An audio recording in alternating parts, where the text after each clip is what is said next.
Hi, everybody. Hello, I'm Karen, and I'm May. and we are from Boomers to Gen Z. So, we are going to start season 2 with a different approach, a different vibe. And, don't miss out. We are starting off the second half of 2024 with something that we hope that you will enjoy. Please give us feedback. So, don't go away.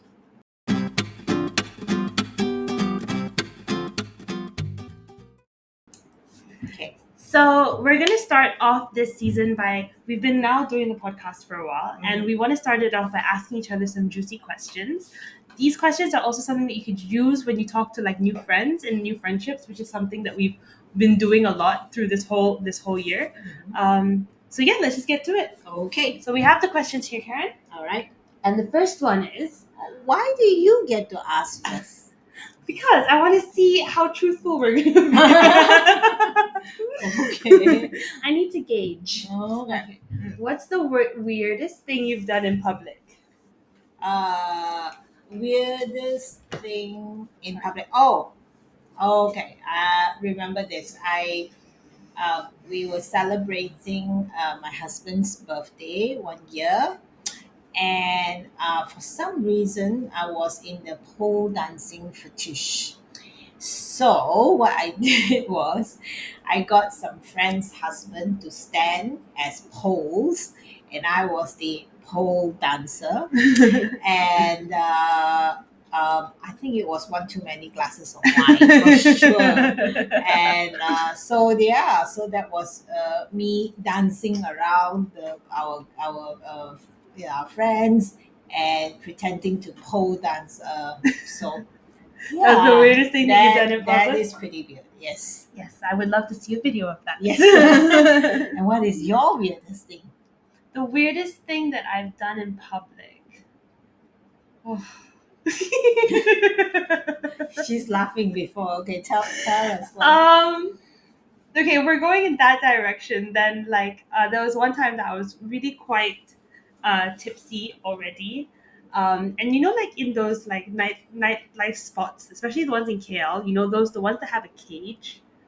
So one of the girls who's supposed to dance in the cage, she went to the bathroom, and the cage entrance was near the bathroom.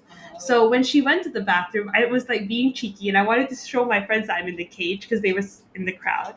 And I got into the cage and started dancing, and security had to take me out. So you were like a strip dancer Yeah. for a little while. Yes, just I had a little 10-second moment, and then I was carried out, and all of my friends had to leave.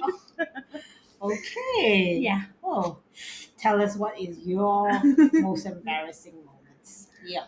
Okay, next question. Okay. What's an embarrassing thing you've done and never told anyone about?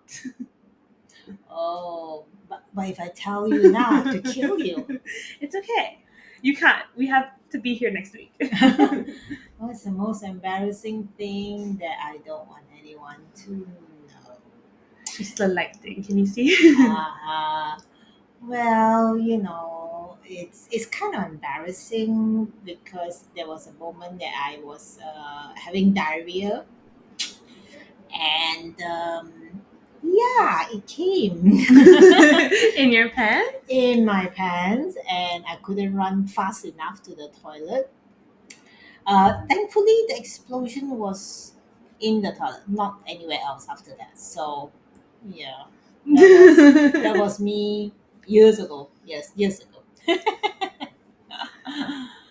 I think for me, it was right after I had Zach, and I went for a meeting. I still remember it was in Subang. I went for a meeting, and I was still I think I just had Zach about 7 days ago. Ooh. And I was trying to have this meeting, and I was trying to sell my marketing services and stuff, and I sneezed and I peed on the chair. Ooh. And then I had to act like nothing happened, and I left the restaurant, and I never texted her. Oh, But no. Oh no. I twinkled. Oh gosh, that is something that we talk about urinary incontinence, which is really something. Yeah, it's not fun. It's not fun. And it doesn't really get better as well, unless you do Kegels, I guess. Yeah, you have to do your Kegel. Yeah. What's the most bizarre text you've ever received? Bizarre text. I can't say I have. I think it was. I received a strange text, um, which I think it was a scammy thing. Mm. So I think it was like, oh, you overspent your credit card, and then they give a four-digit number, and then I was in the presence of mind to say, oh, but I don't have a card that number, and so I didn't call. And thankfully, because I found out later on, it was a whole scam thing where they claim to be a bank, and they claim that you have overspent your card and that you need to block it. And long story short, what they do is they make you they get you to reveal your 6 digit and Mm. all that. So yeah, it was kind of weird. I hate this scamming. I don't know if you guys have that problem, but I really really hate all this scamming thing. And they're getting better at it now. They're Yeah. getting even better at it. So like even the other day, like I was called by another number saying that they were Maxis. Yeah. And they called me saying that like I had an overdue bill. And I thought, okay, this is very possible because I used Maxis like when I was in my teenage years. So maybe there was like an outstanding, very possible. Um, but then they were saying that, oh, if not, we're going to call you to court. You can just give us your card details over the phone, and we'll make the payments for you. And in my head, I'm like, this is not correct. No, No. no, So I no. actually called Maxis, and I was like, does this happen? Is this how you guys do it? And they were like, no. Yeah. So yeah, Okay. they're getting very smart now. I know, and so the I mean, diverting a little bit, but if you have those situations and you feel not unsure, so the best thing is don't acknowledge the call. Call the bank directly, or call the Maxis directly to verify. That would be a better thing to do. Yeah, don't just, especially if it's coming from just a random phone call. So like like the police will actually tell you that they will never do this type of calls. So there you go. Okay. So for me, I think the most bizarre text I got, it's not really a text, but it was a Facebook message of this guy's whole bio data, and it came from his mom. Telling me, oh, he's like, he's got this much property, he has this car, this is his name, this is his caste. Yeah, that was the most bizarre thing that I've ever been texted. I remember replying and saying, thank you, auntie. Thank you, auntie, but I think it's okay. Sorry, auntie. But yeah. That is another scam, by the way. It's just Yeah, so it's another type of yeah, scam another too. type of scam. So one time, uh,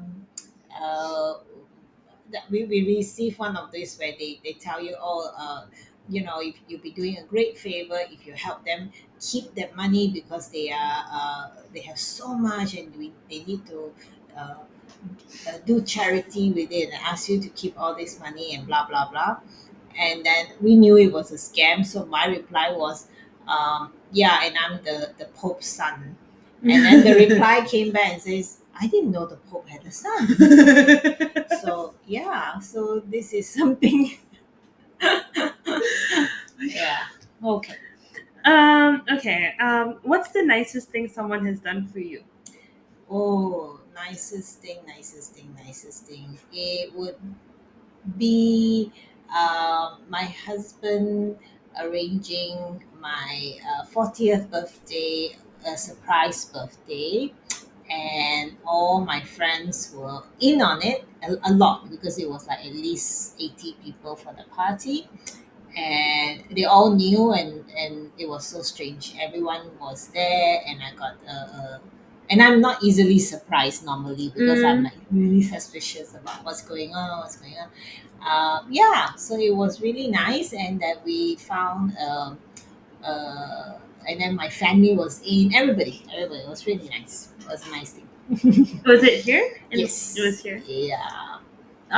The nicest thing someone has ever done for me, probably it would be, so when I wanted to get my son baptized, I was not able to get him baptized with the Catholic Church because I didn't have a marriage certificate. Oh.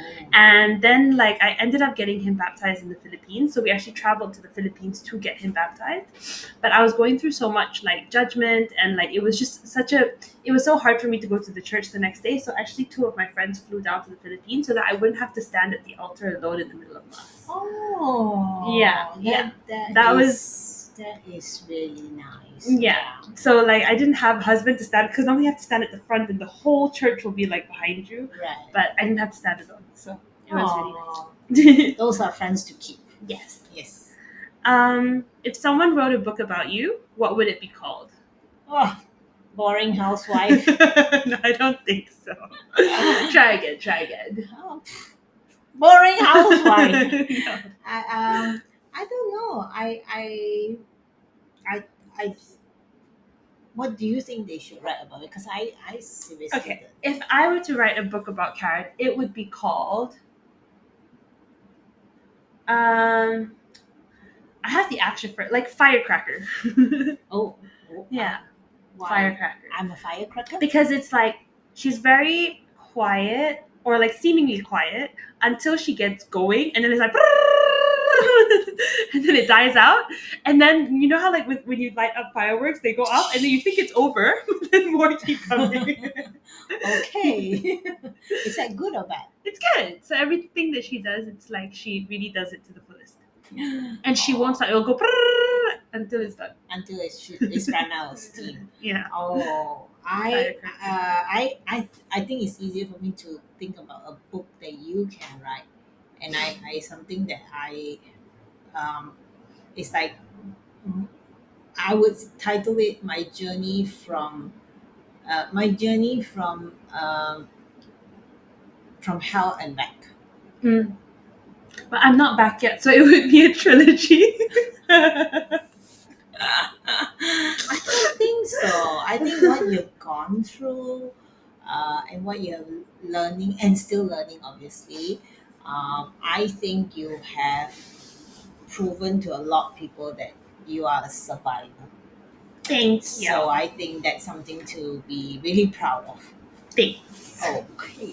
Getting all mushy. How do you define beauty? Oh, intelligence, simple. Yeah, same I actually. I'm vain like everyone, but I don't put much value on the physical. I want smart conversations. I want lots of humor. Mm. Yeah, and just not take everything so damn seriously because yeah, and then just being able to laugh at yourself Mm. is a good skill. I actually agree. I think intelligence is like it's the most attractive thing. Yeah. Because it creates an experience with a person Mm. instead of something that you just see. If I want to see like just superficially beautiful things, I could go on Google. Yeah, or AI generated. Yeah, right? exactly. I could just watch like Twilight or something and just remarry Edward in my head. True. um, what do you think is the most annoying quality a person can have? Okay, let me start with you. Someone who doesn't know how to time manage and make people get all anxious. I wonder who. I don't know. Most annoying quality. I think like no, it's not actually about, no, it's not actually about you. But just in general, I think it's just rudeness. Like I think I don't like it when people are just blatantly rude or they have like a very demanding nature. Like like if like someone I don't know like simple things if someone helps you or the cashier or people who are in your day to day service you in small ways. I Yeah. don't like it when people are like demanding to them or they speak to them in a very like demeaning tone. Yeah. It's like I really hate it. Like I really. Oh, yeah. That definitely is, and I think that's where, um, you know, don't forget they're human too. Whoever Mm, who has to send you the groceries, the one who has to be the cashier or cleaning your home or your apartment, they're human too. So don't forget that, that kindness or just that acknowledgement to them, make them humanize them, and mm. that maybe that would make them be better and happier to perform and do the right thing. And I think there's no harm, there's no loss on your side, right? No, No. and it's actually like really see like I think that all of us like we've kind of seen it happen maybe with like the older generation and then some of the younger generation who are just plain rude. Like I have an example of like where I lived currently, the condominium is a bit complicated and there's multiple blocks. So whenever I take a grab, it's very difficult for the grab drivers to actually know which is my block. And the location, like to It's navigate really weird. them, doesn't actually show them the maps within the compound. So after the guardhouse, they're on their own. Like they need to just sort of ask the guards to help them, and if not, just follow the roads. And all of the time, I always put pick up at, and then I say my block name.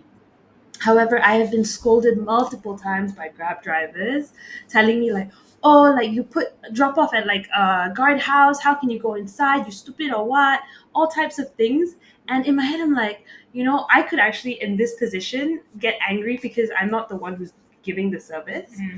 But even in those moments, I notice that when I'm nice and I'm like, look, I'm really sorry. Like the condo is a bit confusing. I know the map doesn't work inside. How can I help you? Maybe I'll walk outside. They immediately just calm down. Yeah, yeah. Because you're not pouring oil in the fire. Yeah. You're instead of arguing with them and fueling that anger, you actually just say, "Oh, yeah, I'm very sorry, but this is how the map is And I didn't done." build the building. I'll be like, I'm so sorry. I don't know, uncle. I didn't do one.